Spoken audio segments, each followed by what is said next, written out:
Hello friend, welcome to your study channel সহজ শিক্ষা education. আজকে তোমাদের জন্য আরও একটি গুরুত্বপূর্ণ ভিডিও নিয়ে এসেছি। ভিডিওটা প্রথম থেকে শেষ পর্যন্ত দেখো, ভিডিওটা তোমার জন্য খুবই ইম্পর্টেন্ট হতে চলেছে। তোমরা সকলেই জানো যে ওবিসি নিয়ে রাজ্যের একটা টালমাটাল পরিস্থিতিতে রয়েছে। দেখো, সুপ্রিম কোর্টে এই ওবিসি মামলার যে শুনানি রয়েছে, 3 মাস সময় নিয়ে তারা যে একটা সার্ভে করতে চেয়েছিল, যে তারা রাজ্যের ভেতরে একটা সার্ভে করবে এবং এই সার্ভে রিপোর্ট জমা দেবে। তারপর সুপ্রিম কোর্ট 3 মাস পর অর্থাৎ জুলাই মাসের মাঝ বরাবর একটা ডেট দিয়েছে, যে সেই ডেটে গিয়ে এই কেসের আবার নতুন করে একটা শুনানি হবে। এবং সেই ওবিসির বেঞ্চমার্ক সার্ভে নিয়ে একটি নতুন আপডেট এসেছে। ভিডিওটা প্রথম থেকে শেষ পর্যন্ত দেখো, ভালো লাগলে একটা লাইক করো, চ্যানেলে যারা নতুন আছে চ্যানেলটাকে সাবস্ক্রাইব করে পাশে থেকো। 26/5/2025 তারিখে একটা চিঠি পাঠানো হয়েছে কলকাতা মিউনিসিপ্যাল কমিশনারের কাছে এবং রাজ্যের যে সমস্ত জেলার ডিএম এর কাছে একটা চিঠি পাঠানো হয়েছে। এবং তাতে কি তথ্য আছে, তাতে দেখো দুটো তথ্য আছে মূলত। একটি হচ্ছে বেঞ্চমার্ক সার্ভে হচ্ছিল, সেই সার্ভে কবে শেষ হচ্ছে সেটা দেখো, শেষ হচ্ছে 6 জুলাই, মানে জুলাই মাসের 6 তারিখে এই সার্ভে শেষ হচ্ছে। এবং এর যে ডাটা এন্ট্রির কাজ চলছে সেটা দেখো 7 তারিখে সমাপ্ত হবে। এবং এর রিপোর্ট যেটা জমা দেওয়া হবে সেটা 9 তারিখে জমা দেওয়া হবে, 9 জুন এটা জমা দেওয়া হবে। এবং দেখো, এটা আমাদের জন্য একটা খুবই পজিটিভ দিক যে এই প্রক্রিয়াটা অন্তত শেষ হচ্ছে, তাই না?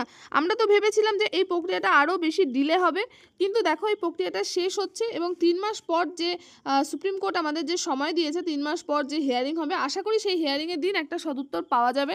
এবং তারপর আমাদের যে অনগোয়িং যে পরীক্ষার প্রসেসগুলো আটকে রয়েছে সেই পরীক্ষাগুলো হবে।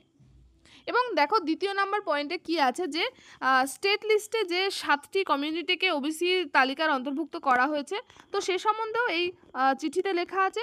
তো 9 তারিখে যখন এই রিপোর্ট পেশ করা হবে এবং দেখো যখন জুলাই মাসে এই কেসের একটা শুনানি হবে, এই সম্বন্ধে বিস্তারিত জানা যাবে। এবং আরেকটা জিনিস দেখো, যে হাইকোর্টেও এই সংক্রান্তে একটি হিয়ারিং আছে, যেটা জুলাই মাসের শেষের দিকে। তো সেদিকেই আমাদের চোখ থাকবে যে এদিন কি জানা যাচ্ছে। এবং আমরা আশা রাখছি যে এদিন একটা সমাধান হয়ে যাবে এবং যে পরীক্ষাগুলো আমাদের আটকে রয়েছে, বিগত 1-1.5 বছর ধরে এই পরীক্ষাগুলো বন্ধ হয়ে রয়েছে, সেই পরীক্ষাগুলো আবার নতুন করে হবে এবং আমাদের সমাজে যে একটা চরম অনৈতিক পরিস্থিতি চলছে সেটার একটা সমাধান হবে। এবং আরেকটা জিনিস তোমাদেরকে জানিয়ে রাখি, যে এসএসসির যে নোটিশ বেরিয়েছে, সেই নোটিশ সম্পর্কে বিস্তারিত ভিডিও আমি একটু পরে করব, কারণ দেখো নোটিশটা অনেকটাই বড়। সেই নোটিশটা থেকে তার পুরো মর্মার্থটা বুঝে নিয়ে ভিডিও করতে একটু তো সময় লাগবে বলো। তো নেক্সট কিছুক্ষণ পর আমি সেই ভিডিওটা তোমাদের জন্য আপলোড করছি। দেখো, আমার চ্যানেলে অবশ্যই তোমরা অথেন্টিক ভিডিওটাই পাবে। হয়তো ভিডিও দিতে একটুখানি দেরি হবে, কিন্তু অথেন্টিক নিউজটা তোমরা আমার চ্যানেল থেকেই পাবে। তো চ্যানেলটাকে প্লিজ ফলো করে রেখো, যারা নতুন আছো সাবস্ক্রাইব করো। ভিডিওটা আজকে এই পর্যন্তই, দেখা হবে নেক্সট ভিডিওতে। সবাই ভালো থেকো, সুস্থ থেকো, থ্যাংক ইউ।